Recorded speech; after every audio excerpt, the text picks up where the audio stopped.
Hello, good morning mga ka-YouTuber, mga kababayan. Ito ay isang bisikleta ng Japanese. Tuturuan ko kayo kung paano makita ang butas ng flat tire ng bisikleta nila. Una, tanggalin yung takip ng pito. Minsan may itim pa dito yan eh. Pero itong pinaka-tornilyo nila, tanggalin mo na. Tapos itong talagang pinakapito. Check mo muna kung meron itong mga biyak, butas. No, maaaring ito rin kasi ang isang cause. Pero this time, okay naman siya. Ayan. Tanggalin din itong pinaka-tornilyo niya. Ito, using open wrench. Tapos, pagkatanggal nito, gagamit tayo ng pantungkab niya. Dito sa may gulong, ito. No?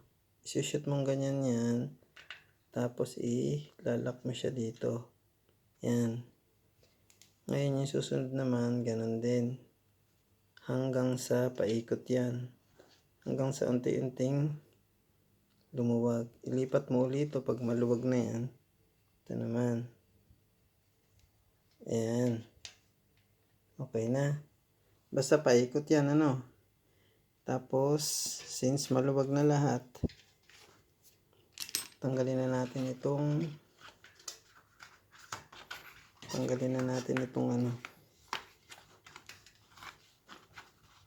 interior niya. Interior. Ayan.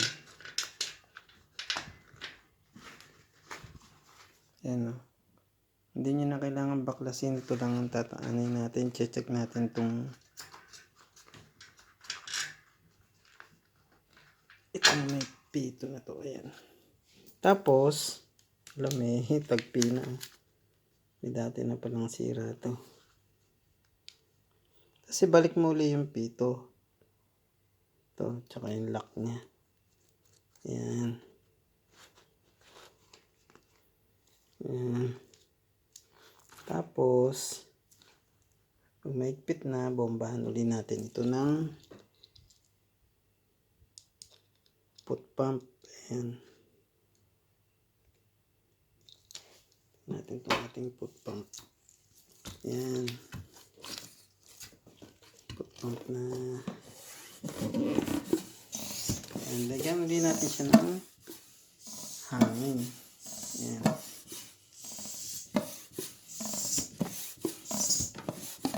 Ayan. Enough na yun. Mga ganun pag lumobo ng maayos.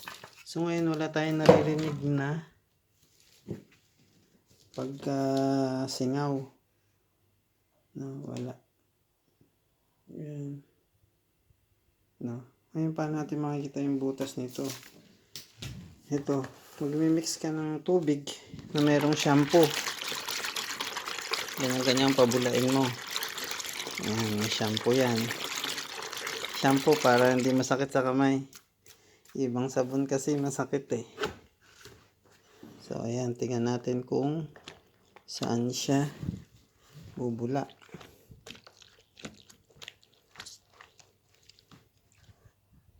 Oh, ayun. Ano yun? Ano yun? Ano yun? Ayun oh. Kita na pagka lumalaki. Ayun oh. Lagyan na natin ng bula. Ayun, ayun. Ayun. Pag yung bula, bumubula pa at lumalaki, yan na yung may butas. Okay. Yan, isa lang yan ha. O yan oh. Tuloy-tuloy oh. Oh. Oh. So yan ang isang indicator na yan yung butas natin. Yan ang tatapalan natin. Kaya ang kailangan dyan, tuyuin muna natin ng basahan or papel. Wala tayong basahan dito ah. Wala tayong basahan. radyahan. Ayun, nagbasahan. Ito. Tingnan muna natin to. Naku, teka. Kalimutan ko na kung nasaan yung butas. Teka muna ha. Ulitin natin to.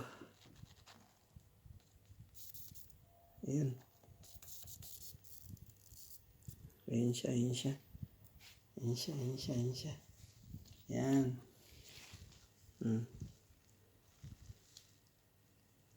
Kita na. Dito rin, ayan, malapit din eh. Yan yung butas. No.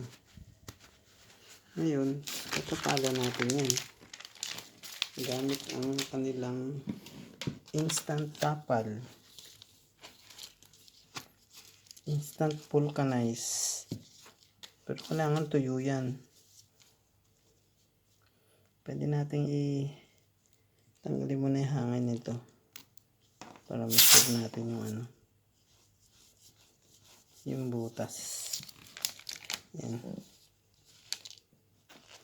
Dito tayo magtatapal ngayon. So, ayan. Tuyo na. Tapalan natin yung butas na to. Ayan. So, pag siguradong tuyo na, lalagyan na natin to ng paste nila ito. Paste. Ito, yung pinakapandikit ng rubber. Ayan. Ano to? Gomu-nori. So, dito tayo.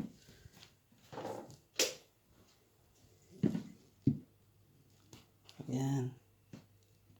Dito tayo sa ating butas. Ito.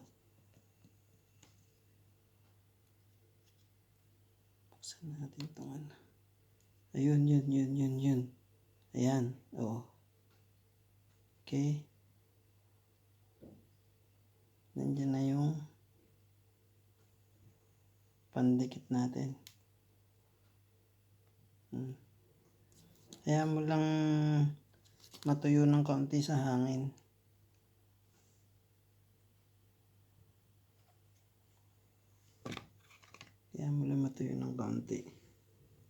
Pwede rin gamitin ng sandpaper dyan kung siya ay talagang sinasandpaper muna talaga yan tapos ito.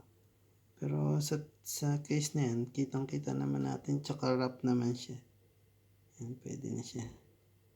Yan, parang ganyan lang siya Parang matuyo-tuyo na siya.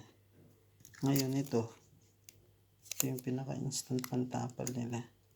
Siya natin ilalagay dyan.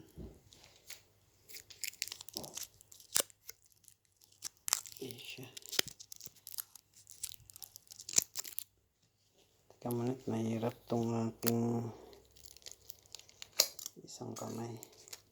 Yan, ito na. Ito na siya. Tapal na natin dito. Sa pinakagitna niya.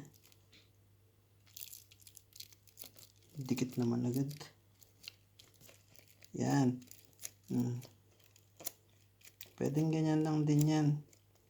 Pwede nyo rin pukpukin kung merong martilyo. Para lang lumikit. Doon sa... Kaya nandito bawal na magpukpok eh. Baka maano ng kapitbahay bakit nagpupukpok. Dapat paalam ka muna. So, sa case na to, ayan na siya. Hintayin lang natin yung matuyo. So, okay. Kasi balik lang uli natin. Hintayin lang natin matuyo yan. Thank you mga kabisikleta. Thank you.